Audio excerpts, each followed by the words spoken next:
Desa Sodadi sangat besar. Yang utama itu di sektor pertanian dan peternakan.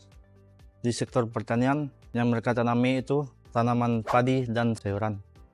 Di sektor peternakan yaitu peternakan sapi perah yang mereka ambil susunya setiap hari. Di sisi penanggulangan limbah yang sangat tidak bisa mereka tanggulangi. Mereka setiap limbah, contohnya limbah kotoran ternak atau ternak sapi, mereka buang saja di selokan, tidak bisa membuang ke tempat pembuangan kotoran. Di sisi lain, Desa Sodadi berpotensi besar di bidang pertanian. Yang utama itu pertanian padi. Dalam konteks ini, konsep pertanian berkelanjutan sangat penting. Pertanian berkelanjutan tidak hanya fokus pada peningkatan hasil produksi, tetapi juga pengolahan sumber daya alam yang bijaksana, mengurangi limbah, dan meningkatkan kesejahteraan petani. Salah satu sumber daya alam yang masih banyak dimanfaatkan di Desa Sodadi adalah limbah pertanian. Kotoran ternak diolah menjadi pupuk organik, sementara sisa sayuran yang tidak terpakai dijadikan pupuk cair. Sayangnya, masih banyak petani yang bergantung kepada pupuk kimia karena kurangnya pengetahuan tentang manfaat dan cara pembuatan pupuk organik. Selama ini, praktek pertanian berorientasi lebih pada peningkatan pupuk dan pestisida kimia yang berlebihan. Akibatnya, kualitas tanah menurun. Untuk mengatasi hal ini, perlu dilakukan pendekatan ramah lingkungan. Ada 3 faktor yang perlu diperhatikan: sosial, ekonomi, dan budaya. Yang artinya pertanian harus memperhatikan generasi yang akan datang tanpa membebani generasi yang sekarang. Upaya yang dilakukan seperti pupuk organik. Proses pembuatan pupuk organik cair melibatkan beberapa metode. Limbah pertanian seperti kotoran ternak, sisa tanaman, dan sampah sayuran diubah menjadi pupuk kompos yang kaya akan nutrisi. Pengomposan alami adalah metode yang paling umum, di mana limbah organik dibiarkan membusuk dengan bantuan mikroorganisme. Selain itu, pupuk organik cair juga menjadi alternatif yang mudah terserap oleh tanaman. Proses fermentasi limbah organik dengan air menghasilkan pupuk organik cair yang kaya akan nutrisi penting bagi pertumbuhan tanaman.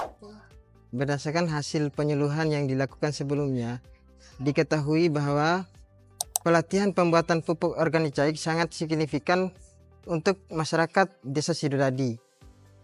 Kendalanya alat yang ada wadah untuk fermentasi sama pencampuran yang kurang efektif. Untuk mengatasi permasalahan ini ada pun beberapa metode, diantaranya yang pertama sosialisasi, di mana para petani mengelola limbah hasil pertanian yang berkualitas. Yang kedua, proses pembuatan pupuk, di mana para petani bekerja secara langsung untuk mengelola hasil limbah pertanian agar mendapatkan hasil yang berkualitas. Yang terakhir, pendampingan proses fermentasi. Proses fermentasi ini memerlukan waktu 1-2 minggu untuk menghasilkan hasil yang optimal.